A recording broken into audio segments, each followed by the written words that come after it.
Thank you once again for hanging out with us. This is the one and only IT in the D Show. I'm your host, Bob Waltonspiel, hanging out with producer, co-host extraordinaire, Lee Walker. Super excited this week. We have Suzy Siegle in the house. She is the CEO of Walsh College. And also we have Dr. Dave Schippers. He is the provost. That is a title I just learned today, but he is the chief academic officer also of Walsh College. And we're going to be talking about their new academic programs and stuff that I didn't know existed. And it should be a great conversation, but you can find us online at itinthed.com. And do us a favor, give us a like on the socials, subscribe to us everywhere fine podcasts are sold. Next week is our final meetup of the year, December 18th, Thursday, 5 p.m. We'll be back at Detroit Shipping Company, so hope to see you there for the final meetup of the year. Won't be outside because the weather won't let us, so we'll see you. We'll be there. And I think they do have a new winter menu and the new sushi lounge, so show up hungry and look forward. No speakers, no cover charge, just a bunch of IT folks, and hopefully a few recruiters. We've been begging for some more to show up. Suzy, Dave, how's everybody treating you? Welcome to the show. So, thank you, Randy. Thank you, Bob. Let's give a little background real quick. Thanks. Everyone knows Walsh College, but some people might be out of state. And for those not in the know, give us the elevator pitch or what's Walsh College and what makes you unique. You love elevator pitches. Is that what's going on, Suzy? Bob, it's funny you should say that because I'll take that elevator and go to the top floor. So Walsh College was founded. Thank you. It was founded over 103 years ago by Mervyn Walsh, who was the accountant for Thomas Edison. So as Mervyn helped Thomas Edison light up the world and probably keep the lights on so he could invent the lights, our students and alumni are lighting up the world as well. And we have such a connection to innovation, technology, the light bulb, right? And entrepreneurship and innovation. So this makes speaking with you all here on this podcast so apropos. We do business and technology education, upper division. So we do the junior and senior year. And we also have graduate programs, a whole assortment of those, as well as PhD and doctoral programs. And in 2024, Forbes rated our doctoral program #1 in the world. And we just received a top 10 ranking for our IT programs. And we were right up there with Princeton and MIT and Stanford. Had no idea so it was Edison, that whole that. Edison tie. That's fantastic. That's an awesome story. Dave, how about you? What's your background? Dr. Dave, sorry. Wow, you would ask me that. I'll say I think I'm describing myself on version 3.0 is that's still the buggy version, Dave though. 3.0. So my hopefully it's not the buggy version. Right, Hopefully we're not in alpha, right, or beta still. But no, my background, I have a corporate background. I had a number of years, actually almost a couple of decades, working in corporate and things like that. I had a connection in business, IT, and then when I'll say, as some of the business folks said, I went fully to the dark side of the force and went into the IT sector, was kind of how they viewed it. And then spent a number of years running teams in IT as far as with cybersecurity as well. So ran some different size shops and things like that. So had some fun experiences. And then at some point kind of found myself working on, I'll say, research projects in field, and then shifted over to academia because I enjoyed the research space. So. Oh. That's awesome, Dave. I think that's so cool. Oh, so let's Bob, you're muted. I did not do that. Let's rip the Band-Aid off real quick. IT is always an interesting degree path. We joke all the time, like I'm a little gray in the beard. Half of us have biology degrees that I work alongside with. Certifications have always been kind of the crux, and lately it's been what you put in your Git. And I'm curious, Dave. I know, like when you get into the C level, obviously in IT, most of them are degreed, or they have some sort of an MBA or master's in IT. But like a lot of the users, talk to me about, I guess, not necessarily the value of the degree, because I don't want to give you a softball and for commercial, but like talk to me about like because again, some of the kids coming up going, well, I'm just going to cert up in AWS. I don't even need a degree. So talk to me about like the pros and cons of both. Oh, wow. Okay. Well, yeah, guy, you teed me up here. Perfect. So I'll say I actually was one of those guys who started the cert path. I went down that road early on. And then at some point, I'll say I actually have a very so a non-traditional academic path. I'll say, well, in full disclosure, I dropped out of my original college and carried on with my career, moved into IT, started doing the certs, and then I kind of had to, I'll say I had the crazy thought, if I'm going to be an adult and a big boy, I'm going to go get a degree in what I'm going to do. Right. So, and then I went back. So here's the thing that I found that happened by the difference between certs and on the job and then formal education. And that is, I describe it as your certs and your work training is focused on how to do the tasks associated with that org or that particular cert. What got filled in was the knowledge gaps, and it wasn't just theory. It was also tied in the programs that I've been involved with. We did a lot of hands-on and things like that. So what it did is it cemented a good amount of additional foundational knowledge so that you had a lot more cross-functional abilities as you move through the space. That's my opinion, Bob. So, and when I carried that into the leadership roles that I moved into, especially in the IT space, those things helped me immensely because I had really good foundations. I also had a lot of hands-on experience. I could have those two things together.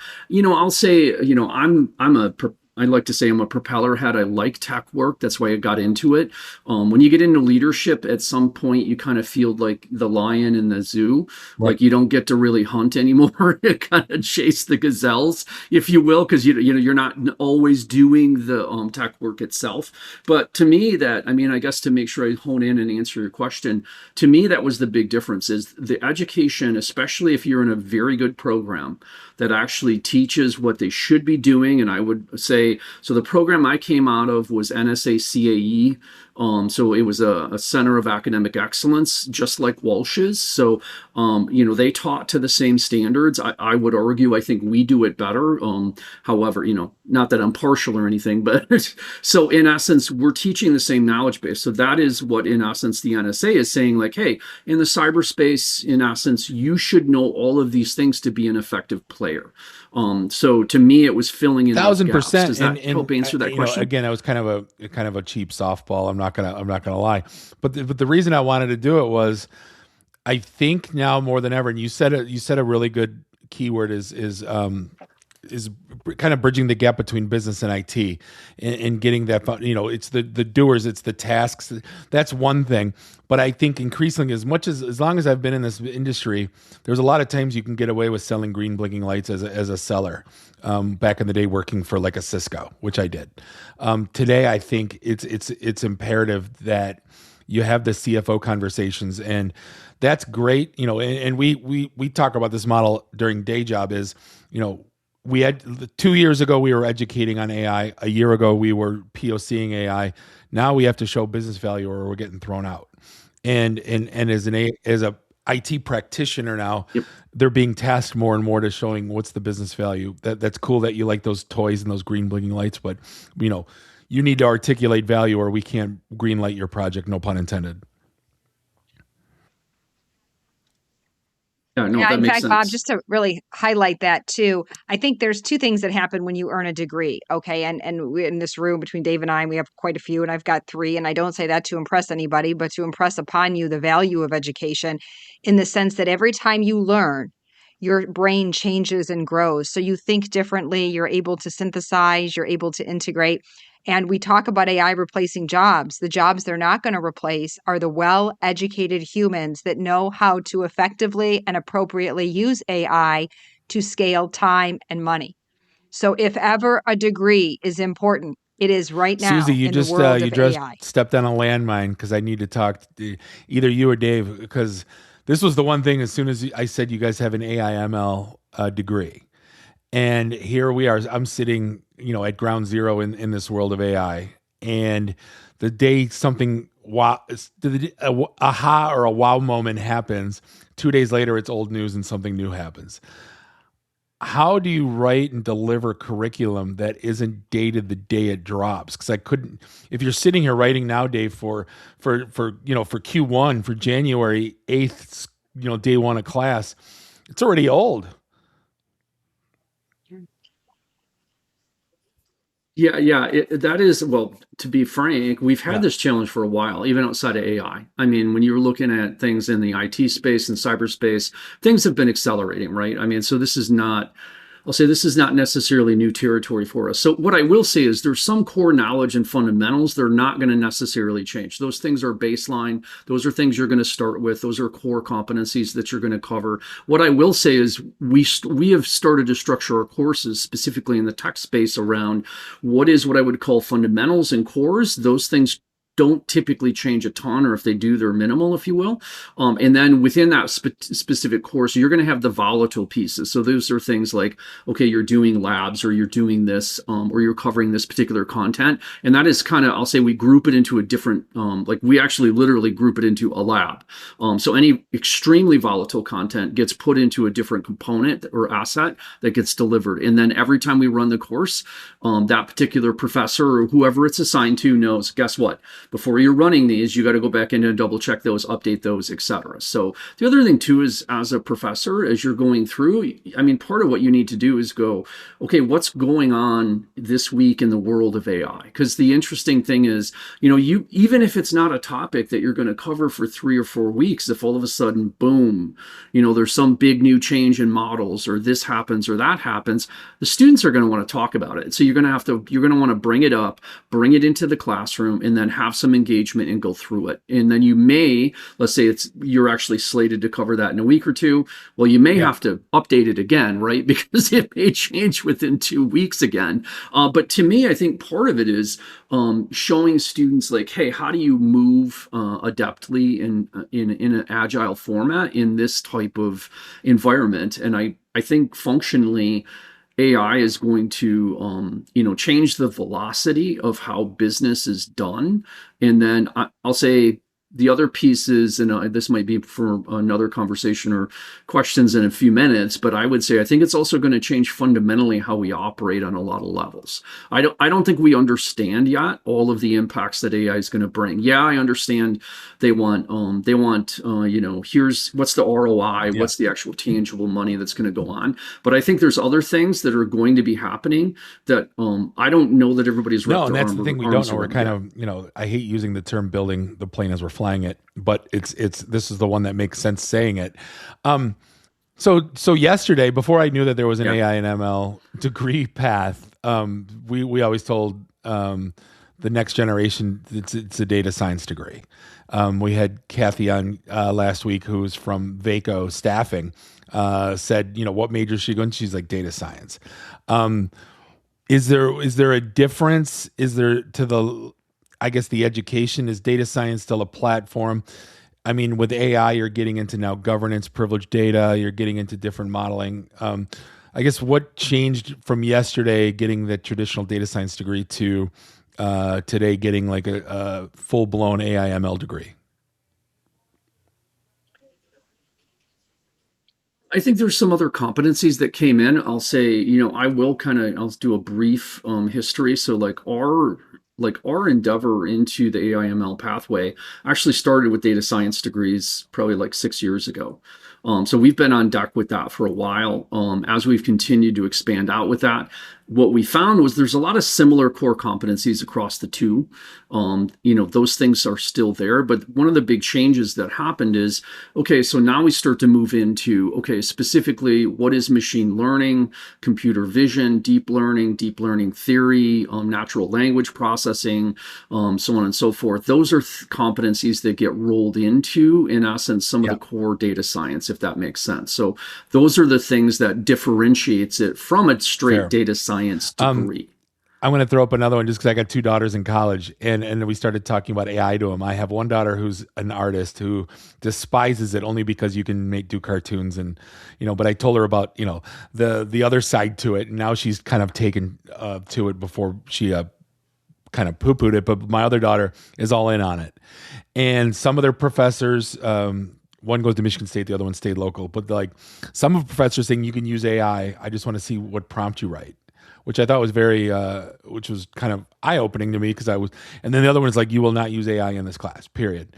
And it's interesting now how there's not this it's all this different differentiating methodologies and who can use it and who's not. But I really thought the prompt writing was kind of ingenious, because that's for day job, it's a big thing, is how you write and engineer those prompts. Garbage in, garbage out with the outputs too. What's your take on, or I guess, how do you treat your students? Obviously they're gonna use it if they're studying it, but is prompt exercising part of it? Oh, you're asking the interesting guy that question is what is what I will say. So, as Suzy snickers about it. So I will say, higher ed, there's a lot of different perspectives, is what I will say. I'm going to key in on, we knew early on as it started to evolve that, so again, we'll bounce back to Walsh's educational approaches for practical application. Okay, so the goal is we need to be making sure that when students graduate and they are moving on with their career goals, we are giving them applicable skills that are going to be beneficial for their career path. Okay, so with that, I think you probably know my answer. The short answer is we embrace, like the phrase we use is ethical use of AI is the way we describe it. Now, what does that mean? So I'll say I know in Suzy and I both were some of the initial professors at the doctoral level that started to bring AI into that program. Like, use it, bring it in, use it for prompt with it. We'll show people how to prompt. Like I think we both are running different examples of, and I'll use what I'm doing with some of the doctoral students is, okay, we're going to go out into a breakout room. Here's a problem or a concern. I want you to go out, work with AI, and then as a group collaborate. So in essence, see what AI tells you, evaluate it for its effectiveness and its accuracy, and then as a group collaborate with a solution. So use that to find faster solutions, and then as human beings integrate that into your thoughts and how you're going to embrace it and carry it forward. So in essence, we're trying to make sure that it's integrated into the actual experience on a regular basis. Now, I'll say the other thing, and I think this will probably give you a, like, am I all in or not? So I've actually created I have digital twins of myself that I've created. Okay. So students within my classes, part of what they're asked to do is do an initial draft. Take your initial draft, submit it to the twin, ask it for review and feedback, and then take that feedback, assess it for accuracy, and then if it is appropriate, integrate it as such, and then provide me feedback on what you learned from the feedback from the twin. Okay. Now we also have some other projects. Yeah. So hang on. So we also have another, so we have a company called CSI Sim, which is part of our Walsh Ventures. And then, so actually in one of my classes, I have both my personal digital twin, and then we also have, in essence, a class twin created by CSI Sim. They both function a little bit differently. So they do a couple of different things. That one from CSI Sim is very much about, it helps run as far as do administrative tasks and things like that within the actual course. And it also provides them feedback on, like, hey, it would integrate better with your assignment if you did it this way. So hopefully that kind of gives you an idea of like how in digital twin. Again, all I'm thinking is like supply chain floor, right? Because that's what I've embraced. And when you're building it yourself, I know, like, what was the man hours to train yourself, or did you have it track or like follow you for like the course of 3 months? I'm just trying to get my head wrapped around the intricacy of training a digital twin. And I thought cloning was illegal, by the way, except in Star Wars. But I digress. What was that like to like train your sim? It wasn't actually, to be honest with you, it wasn't really that bad. To be honest, and you don't have to be super technical to do it, Bob.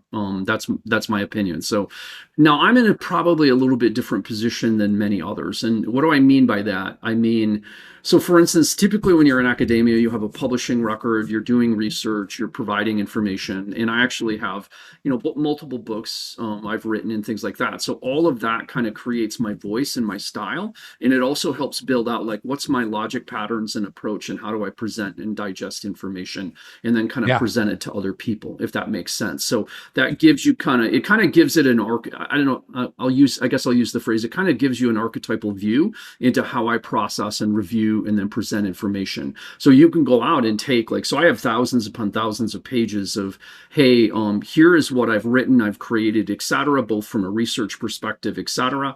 And then I actually go in and I actually did an analysis on analyze my communication style, etc., and then actually have it generate, here is the communication and behavioral style based off of what you've seen within the actual training data. And then I actually also feed the training data into the main model so that it can take that and then turn around, and it does access that during responses. So now I'll say the litmus test, in my opinion, is, if you take the responses from the twin and then have your spouse review those responses, and if your spouse like, yeah, that sounds like you, you're probably not doing very bad, right, Bob? So my wife Leslie, as you can imagine, I have shared with her conversations with the twin, and said, does this sound like me? And she said, yeah, actually, see, it with does. me, it would bring my snark in. It's exactly funny. Like you. We talk about this on a lot of shows when we have C-level executives on, because we talk about bad salespeople and how they,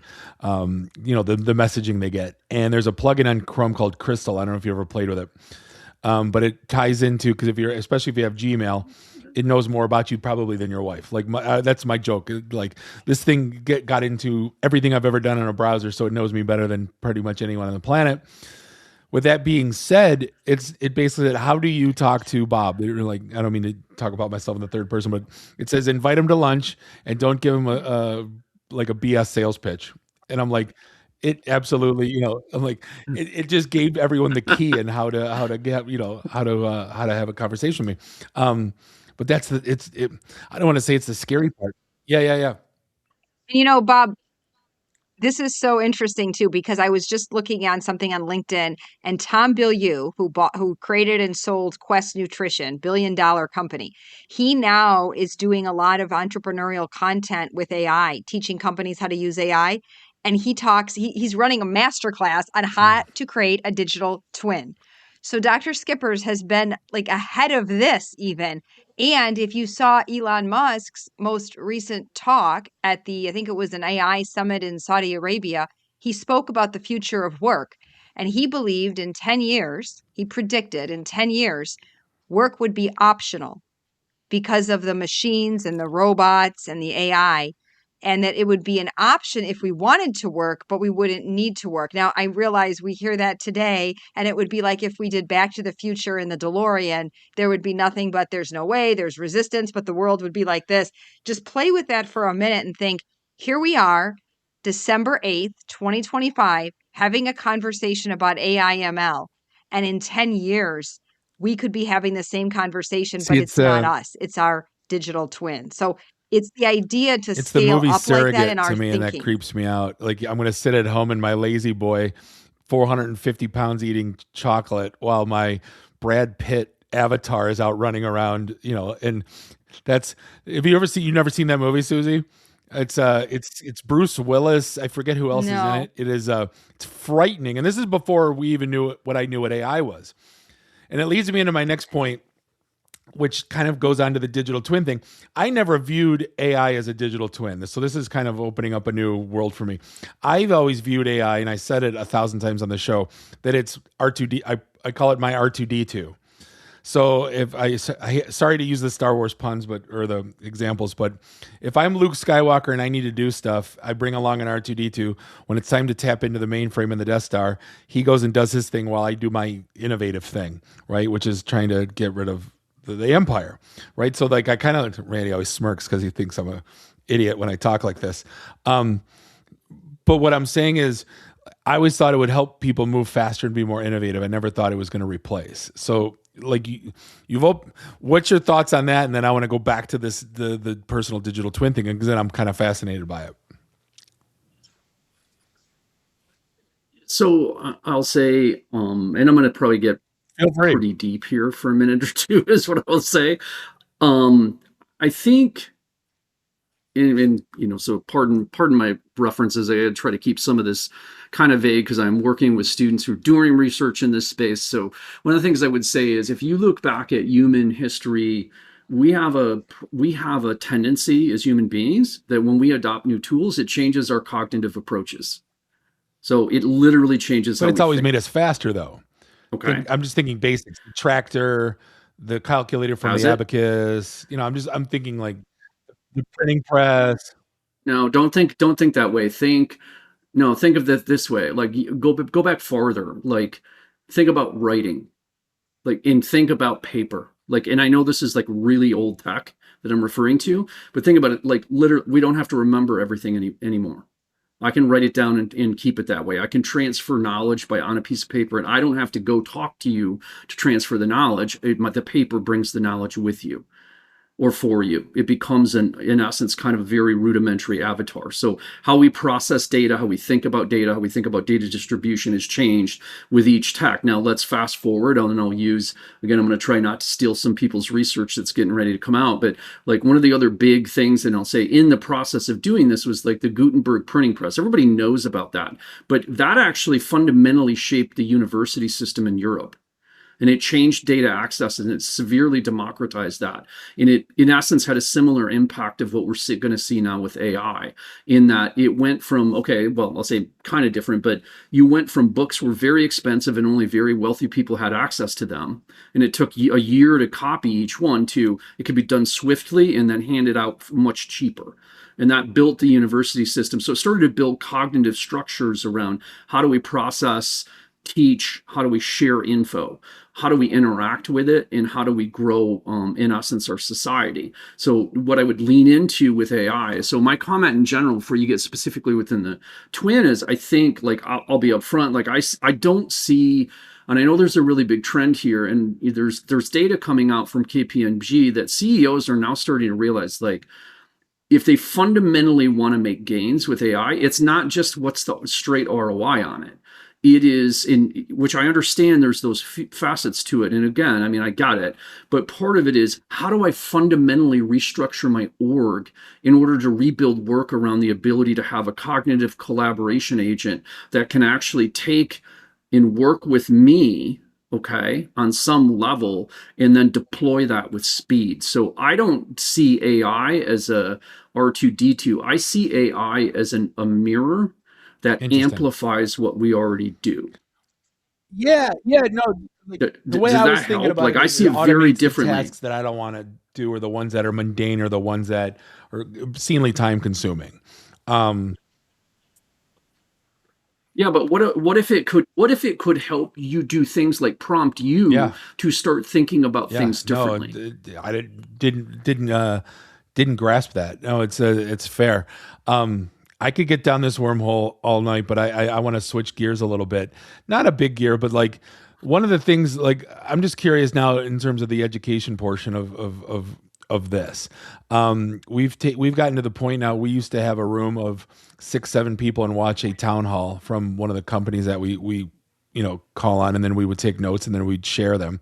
And now somebody puts their YouTube in Google Dot or Google LM notebook, and we create a study guide and we hand it out, and we saved everybody collectively 16 hours, since we didn't have to watch it for 2 hours. Has the lecture, is that gone to the wayside? Or I guess talk to me about the modern way to, you kind of alluded to it earlier, where like, hey, let's solve this problem, get into a room. Is the lecture dead as you've seen it?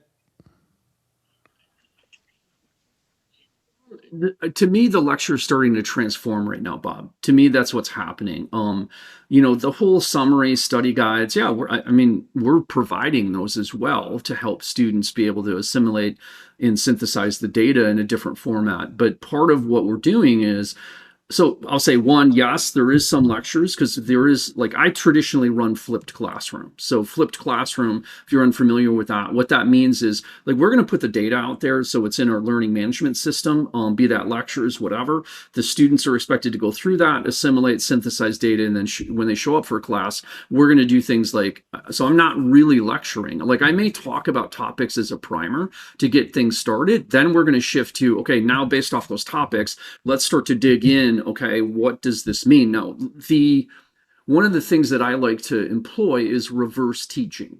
Again, flipped classroom. So what do I mean by that? What I mean is, let's take critical concepts that have to be synthesized by the students and have them reverse present it to me and to the rest of the class.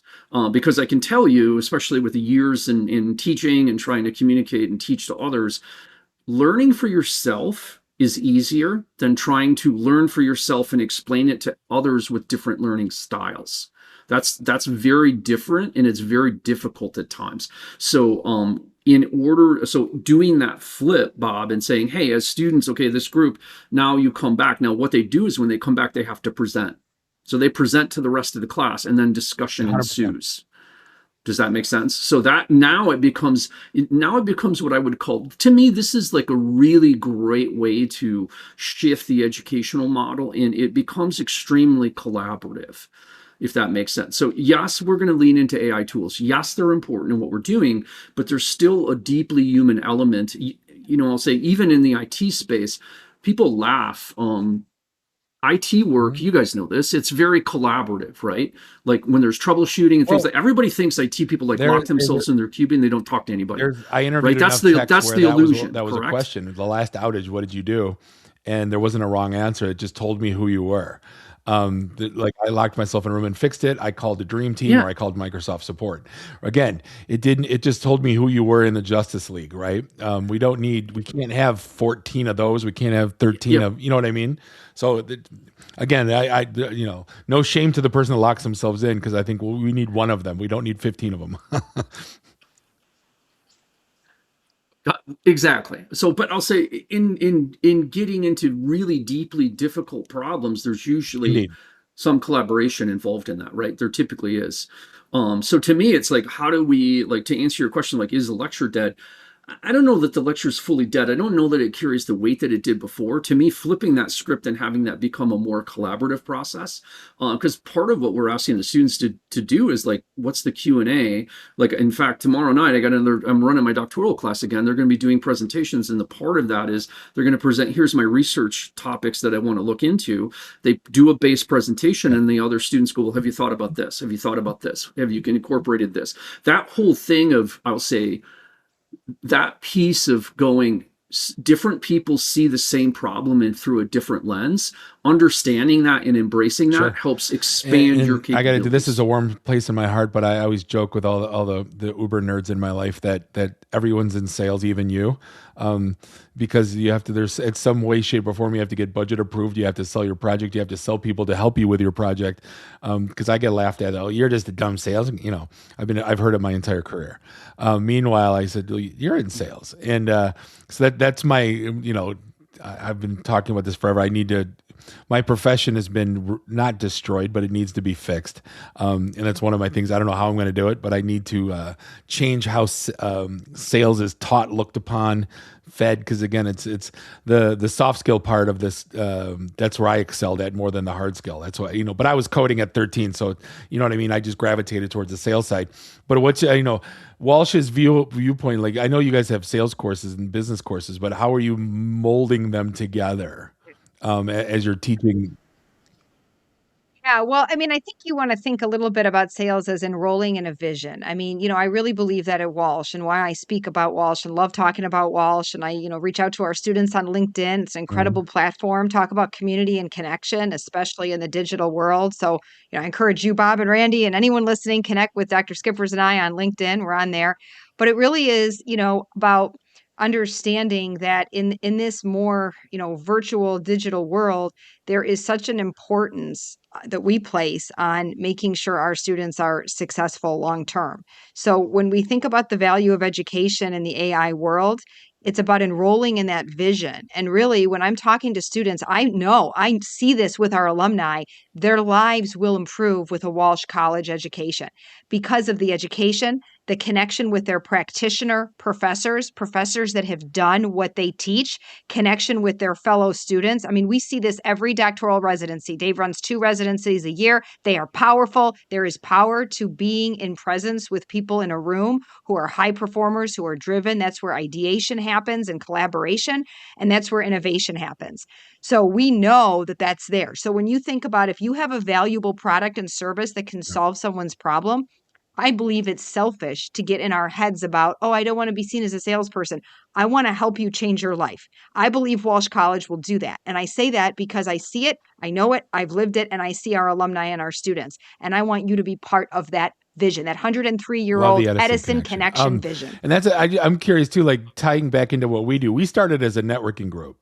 There was like, how do I go meet everyone? And I don't want to sort through the insurance people, no offense, or anyone else for that matter. I wanted to meet people in my field. So we decided to create it.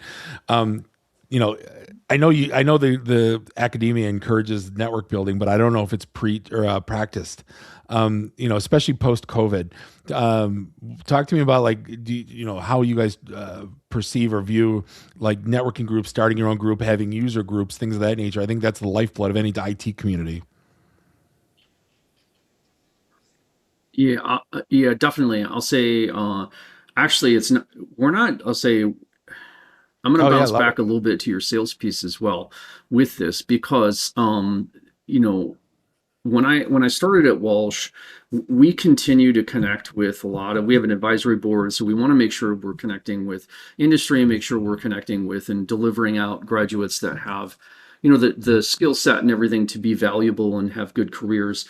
One of the things that has been consistently heard and we consistently try to impose and impress upon the students is, listen, soft skills are important. So your whole conversation about, like, you sort of touched on it before, Bob, you got to sell everything. And because a lot of students come through and go, well, I just got to get really good at coding. No, yeah, that's true. But you also got to be able to sell what the hell you're doing to the rest of the org, or they're not going to fund it.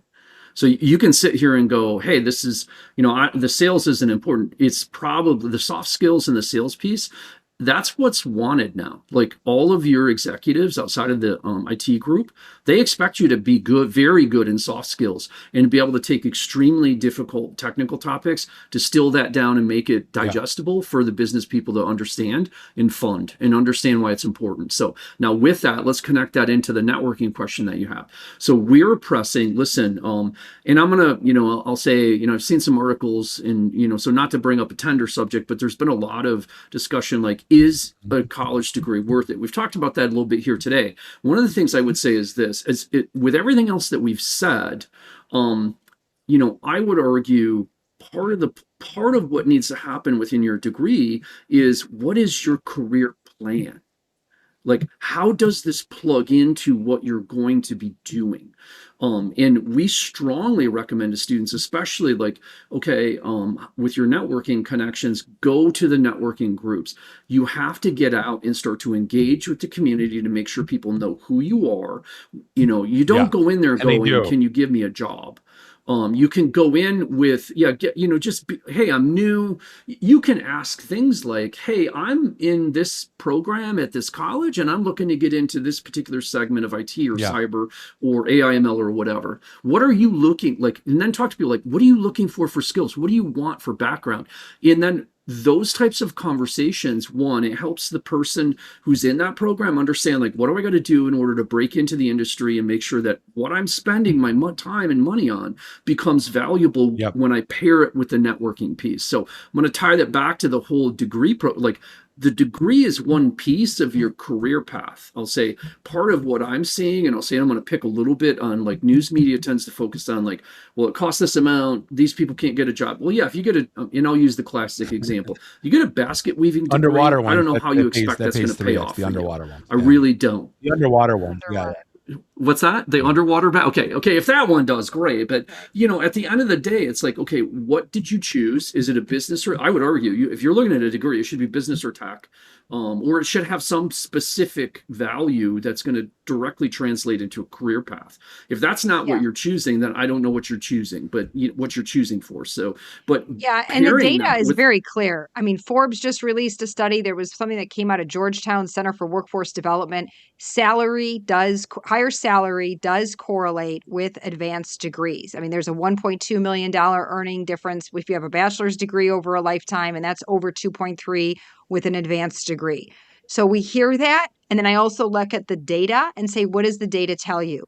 And what Dr. Schippers is talking about is, if you get a business or tech degree, not only are you taking advantage of that natural rise with education, but you're doing it in a field that has an even greater ROI.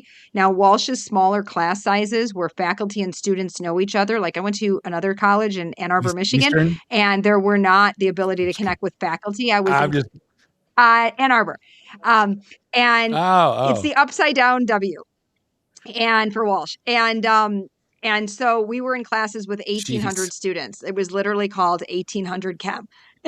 1800, yeah. So that you never got to connect with faculty or with your students, but Walsh is different. So we build a community into each class. That community is in a Moodle shell. Students can discuss and connect. They do at residency. Dave runs doctoral forums. I run a mastermind that has a lot of our doctoral students in it, because there is power to being in connection with people around you. You're the average of the 5 people you spend the most time with. We've heard that. We want to create and elevate those 5 people for everybody's life. So Walsh is more than a degree. It is a degree of value. It's an education, but it's a collaborative community, a think tank, a mastermind, So I want alumni to and give career back services for to life. Walsh. With the network thing, it's kind of evolved. It always says it's who you know, and it's been completely flipped, and now it's who knows you, because a lot of people might know you, but it's like if they can cite you, then that changes the game. And the last thing I'll say on the network side, at least, is when you go to some of those events, like look for a problem you can solve and help someone with something. Don't ask, because like we always had the what do we call them, Randy? The trick or treaters that just show up at networking events with their hands out, asking for little Kit Kats, and then they give me a job, and it doesn't work like that. So I'm a big proponent of that, and not only that, not to give you guys any butter, but like I love the fact that everyone's a practitioner that teaches. Nothing against the dual PhD that never saw a boardroom, but like there's something to be said for someone that worked for 20 years and got their hands dirty. It's something to be said. And Bob, we have the best of both worlds, because our faculty are doctorally qualified and they have the experience in the fields they teach. So that just elevated Walsh No way question. beyond many and the doctors other always scare me. institutions. No offense, Dave. Look. Before, yeah. We're starting to get to the end. I could have talked about the tech stuff, Dr. Dave, with you for another hour. I kind of what's not to look into a crystal ball, not to like what do you see? And we talked about like where this is headed, and you've already blown my mind with the whole personal twin thing. Where do you see? I guess we're in Detroit. Let's talk manufacturing. Let's talk automotive. Is there anything on the horizon that you see? I know like cars are becoming a service model instead of, they're not in the car business, they're in the software business. We've heard all that already. What do you see in terms of at least these companies, how they're going to evolve as regulations come and go with EV? I'm going past that though. Like, are they going to be in the entertainment business and not transportation business any longer? Like, what do you think the industry is going, or where is it going to take us? And if it's too loaded of a question, we can bring it back. But I would just get your feedback on kind of what you see as over the horizon. We do call him Nostradamus for a reason. So go ahead. I'm a bit. So you want me to go anywhere you want? You can go anywhere you want. Or you want me to just talk in general? Well, we can actually do both. Here's what I would say, and we'll start with auto, and I think this goes for any industry that has long-term, large, and I'll use the phrase bureaucratically built organizational structures. I think AI is going to enable, in essence, decentralization, and it's going to shift what leadership means, and it's also going to change what I call decision to execution velocity. So, what do I mean by that? What I mean by that is you're going to see. So, you may not be familiar with this example, but within education, there's been kind of they use this thing to talk about digital literacy. All right. So digital literacy, when you start thinking about that, it was those of us, and I'll say, Bob, not to pick on you, I'm guessing with the gray in your beard as much as there is in mine, you and I were probably born in what was called the analog age. I mean, we were probably born at a time when computers were not fully implemented, et cetera, and it was considered 300 baud modem, Dave. 300 baud modem. I'll say I definitely, Yeah, but I remember, maybe I'm older. I remember days with, the rotary phones, etc. I'll just leave it there. Then as you start to move through, in essence, quote, the decades, you move into what is known as, digital literacy starts. And then those of us who were analogs learned and adopted and learned how to use digital literacy, right? So we became digital immigrants. All right. I know, trust me, hang on here. I'm going somewhere with this.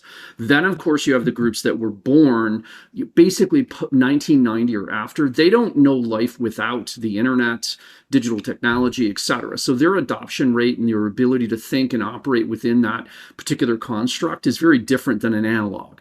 We had to take our original constructs and adapt that into a digital literacy format. The digital natives, those born after 1990, they don't think about translating it. They just 100%. think in that zone. Does that kind of make sense? So now let's shift gears. Let's take that analogy and let's bring it into the AI discussion. All of the organizations and businesses that exist today are in essence going to be AI immigrants. They are taking pre-AI structures that they have built that have been in some cases been in play for decades, that haven't fundamentally changed on a core level in decades. And they are now going to have to take those constructs and those ideas and those mental frameworks, try to shift those into an AI-enabled world. Okay. Now, you're going to have brand new people that come into the marketplace. They have not necessarily worked, or they're not necessarily deeply embedded in that type of approach. Those will be what we would call AI native organizations, and they will be able to make agile moves and adapt, and they will reorg in the ways that makes the most sense to work directly with AI. So what am I getting at with that? What I'm getting at is the ones that have to immigrate are going to be challenged and potentially usurped in marketplace by the AI native orgs that come up. So I think the entrepreneurial space is going to pose some significant threats to long-standing industries. Does that make sense? I think that is going to be what most established orgs and companies are going to be faced with. And the big question will be, how fast can the C-suites or the new C-suites that come into place, can they readapt and realign? And can they do that effectively? Now, if you shift into, let's use the automotive space. Everybody, I'll say, I remember when Tesla started, there was some chuckling about, Tesla views the auto as something different. Like it's kind of like a smartphone. You could view it as a smartphone that you're putting apps into, and it becomes more of an entertainment thing. We have to understand, so I'll say I've had clearly some conversations with different people in that industry, is what I will say. I think long term, they want to take out, there's a federal intent for autonomous vehicles, because they see the ability to shift to autonomous driving is the way to remove automotive deaths and fatalities from car crashes. So there's an expectation that if we move away from humans who make mistakes while driving, we can reduce death counts within that space. It's an old argument on this podcast. I gotta bring it up now that you say that. If an accident's inevitable in that situation, I'm dying to get your takes. We've been talking about this for years. As soon as autonomous was a thing, turn left and you hit a grandma, and turn right and you hit a mother and a dog. Like who writes the code? If that is inevitable, right? It's morbid, right? But what I'm getting at is autonomous. Humans have to write this code. And you don't have to answer it, but I'm saying is that's the, I think the issues. Yeah, please. Wait, Bob, can I just challenge that for 1 second? Being the least qualified to do that here, but why would you even get into that situation? I'm just saying sometimes accidents are inevitable, right? A tree falls. Yeah. You have to, Well, if you, you would have to. You may want to lean into rule utilitarian ethics, which is you have to do the least damage, is what I would say. It would probably be the best. But I think I wouldn't, when you look at that example, Bob, that clearly that's hey, we're in a situation where there is no answer, where nobody dies, right? That's really the situation.